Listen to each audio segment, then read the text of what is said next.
Mega 9 TV.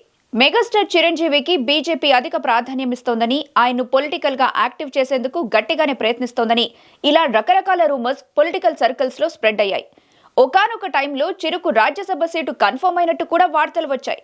దీంతో గత వారం రోజులుగా ఈ అంశం హాట్ టాపిక్ డిబేట్లకు దారితీసింది. తాజాగా ఈ విషయంపై రాష్ట్ర బీజేపీ అధ్యక్షుడు కిషన్ రెడ్డి క్లారిటీ ఇచ్చారు. మెగాస్టార్ చిరంజీవి కోసం బీజేపీ ప్రయత్నిస్తుందని గత కొన్నాళ్లుగా మీడియా కోడై కూస్తున్న సంగతి విదితమే.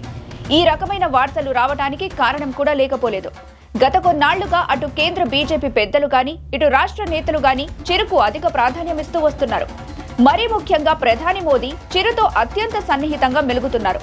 దీంతో మెగాస్టార్ ను కాషాయ పార్టీ ఆహ్వానించే ప్రయత్నం చేస్తోందని, రెండు తెలుగు రాష్ట్రాల్లో బలం పెంచుకునేందుకు మెగాస్టార్ వైపు చూస్తోందని ఇలా రకరకాల వార్తలు వచ్చాయి. అయితే తనకు రాజకీయాలు సెట్ కావని, మళ్లీ పాలిటిక్స్ లోకి రీ ఎంట్రీ ఇచ్చే అవకాశం లేదని మెగాస్టార్ చిరు ఎప్పటికప్పుడు స్పష్టం చేస్తూనే ఉన్నారు.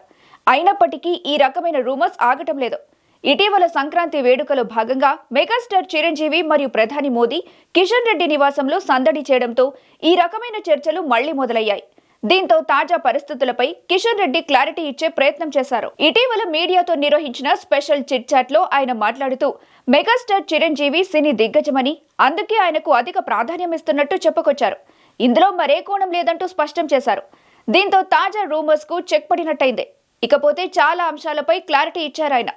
ప్రస్తుతం బీజేపీ లోకల్ బాడీ ఎన్నికలకు సన్నద్ధమవుతుందని, వేరే ఏ పార్టీతో పొత్తు లేకుండా ఒంటరిగానే బరిలోకి దిగబోతున్నట్టు చెప్పుకొచ్చారు. జిల్లా అధ్యక్షుల ఎంపిక మరో వారం రోజుల్లోగా పూర్తవుతుందన్నారు. మొత్తానికి కిషన్ రెడ్డి తాజా వ్యాఖ్యలతో చాలా అంశాలపై క్లారిటీ వచ్చినట్టయింది. మరి కాషాయ పార్టీ తదుపరి వ్యూహరచన ఎలా ఉండబోతుందో చూడాలి.